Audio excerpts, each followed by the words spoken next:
Shalom. This week we are beginning a new book of the Torah, the fourth book, the book of Numbers, Sefer BaMidbar, after receiving all of the instructions of the divine service for the Mishkan, the tabernacle, later to become the Holy Temple.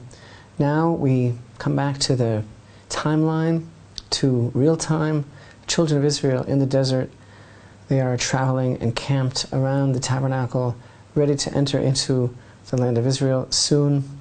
And the book of Numbers, also known as the book of counting, begins with the census of tribes of Israel.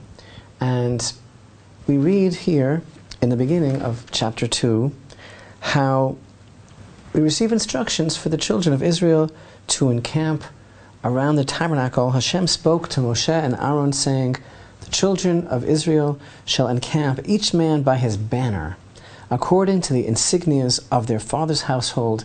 At a distance surrounding the tent of meeting shall they encamp." So we have here the concept of four formations. Judah's encampment is to the east. Reuben's encampment is to the north. Ephraim's encampment is to the west, and the encampment of the tribe of Dan to the north. And this is such an amazing picture of the tribes of Israel surrounding the tabernacle like the heart of the nation. But this idea of these banners, according to the insignia of their father's household, this must be the first mention in the Torah of a flag. And it's such a compelling idea, the history of the flags of the children of Israel and how their function and their purpose in the desert encampment seems to be so important. Were the positions of the encampment of the tribes of Israel simply identified by their specific flags and their insignia, the ensign according to the father's house? Or was there a deeper reason why the children of Israel were known by their particular flags? Of course, a flag is a piece of fabric. Of course, I'm quoting from Wikipedia because I wouldn't know what a flag is if I wouldn't look there. Most often rectangular, with a distinctive design that is used as a symbol, as a signaling device, or as a decoration. So, bear with me for a moment as we investigate, according to conventional wisdom, what is the history of the concept of a flag? Because the first time that we are really encountering it in Torah, I believe, is now. Children of Israel in the desert. Now, according to the inquiry of the history of flags, this is what we're going to turn up. We're going to turn up these words. The first flags were used to assist military coordination on battlefields, and flags have since evolved into a general tool for rudimentary signaling and identification, especially in environments where communication is similarly challenging, such as the maritime environment where semaphore is used. There's a concept of national flags, which are potent patriotic symbols with varied, wide-ranging interpretations, often including strong military associations due to their original and ongoing military uses. Flags are also used in messaging, advertising, or for other decorative purposes. And the study of flags is known as vexillology, from the Latin word vexillum, meaning flag or banner. You're satisfied? You want to Wikipedia? Here we go. Now, in antiquity, field signs or standards were used in warfare that can be categorized as vexilloid or flag-like. Examples including the Sassanid battle standard, Dervish Kaviani, and the standards of the Roman legions, such as the Eagle of Augustus Caesar's 10th Legion or the Dragon standard of the whatever. So, the point is, during the High Middle Ages, flags came to be used primarily as a heraldic device in battle, allowing more easily to identify a knight than only from the heraldic device painted on the shield. Already during the High Medieval period, and increasingly during the late Middle Ages, cities, states, and communes such as those of the old Swiss Confederacy also began to use flags as field signs. Then we go to the peak of, I'm condensing, the peak of the age of sail, beginning during the early 17th century, as it has been customary and later a legal requirement for ships to carry flags designating their nationality. Now, these flags evolved into national flags, maritime flags. Flags also became the preferred means of communication at sea. You know what? There are national flags, civil flags, war flags, international flags, religious flags, linguistic flags. Flags are used in sports, diplomatic flags, swimming flags, railway flags, and we haven't even begun to speak about flag poles. But is this really the history of flags, or is there something much deeper? It would seem to us, from the most perfunctory study, that actually none of what we just read is accurate, and none of the conventional understanding, as we would find if we would simply do a search for the history of flags, something is missing, because we are not beginning with biblical times in our study.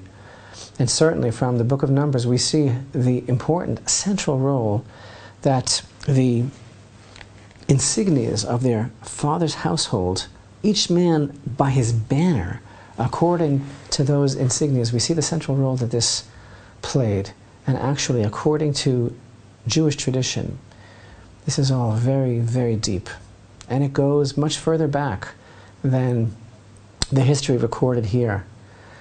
And it all starts with a verse in the Song of Songs, chapter 2 and verse 4, where we read, "He brought me to his chamber of wine, and his banner above me was love."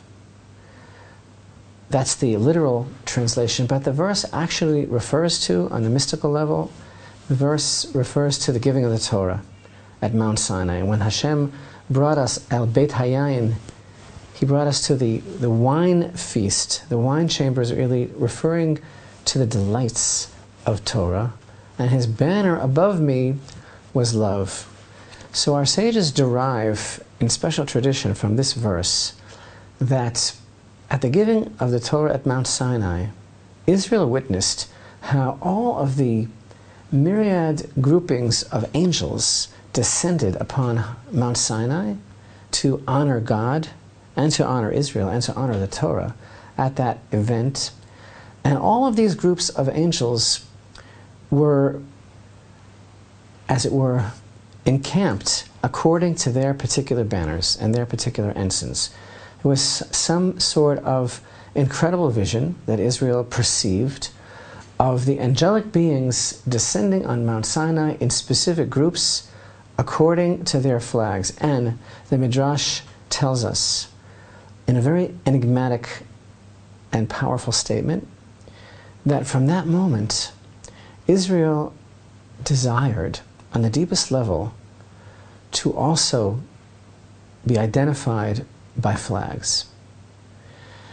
Now, according to this midrashic device, according to this lesson, actually, we're being told that the earliest history of flags comes from the Sinai revelation, and that on some mystical level, when Israel received Torah from the Almighty at the Sinai revelation, which we are soon going to be observing, commemorating on the festival of Shavuot in just a couple of weeks, Israel perceived this tremendous glory and majesty of the angelic beings represented by flags, and from that moment on, there entered into their hearts a deep desire also to identify through flags. And the verse in the Song of Songs, chapter 2 and verse 4, was God's answer to the children of Israel, that yes, they also would receive this tremendous